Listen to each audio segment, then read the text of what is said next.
বেটা দোস্ত, তোর কি বয়স কত হইবে আনুমানিক বলদি?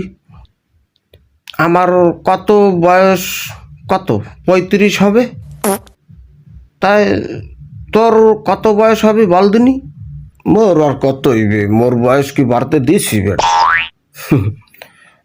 মোর বয়স ধরে রাখছি। তোর গুড়াগাড়া হয়ে আছে, তুই এখনো বয়স কমাই বলতেছিস কিসের জন্য বলদিনি? তাই বেটা, গুড়াগাড়া হয়েছে কি তাতে?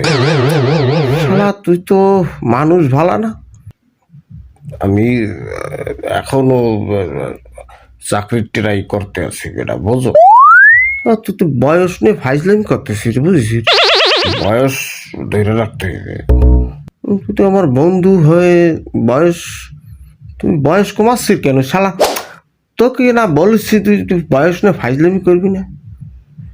চাকরির পরীক্ষা দিতে হইবে, চাকরি না হওয়া পর্যন্ত বয়স ধরে রাখতে হইবে। তুমিও চেষ্টা করো, তুমিও চেষ্টা করো। বয়স যেভাবে যেভাবে হোক ধরে রাখো। চাকরির বয়স হয়েছে কি, তাতে কি হয়েছে কি? খবর হলো নাই চাকরির বয়স বাড়াইছে? শালা তুই কি রাম কথা বলতেছিস? তুই বয়স হয়ে গেলে তুই বয়স কিভাবে আটকাবি? 35-এর পরে তোর চাকরির বয়স থাকে কি? কিবা করে ওই চিন্তা করো না, ওদের আজুরে বেচাল করো না, টাকা গোছাও, চাকরি নাও। তুই তো মারাত্মক জিনিস রে ভাই, তুই বয়স আটকাই ফেলছিস।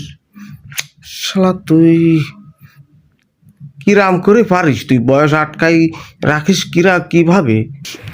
বুদ্ধি দে না ভাই, বুদ্ধি দে না, আমারে বুদ্ধি দে না ভাই।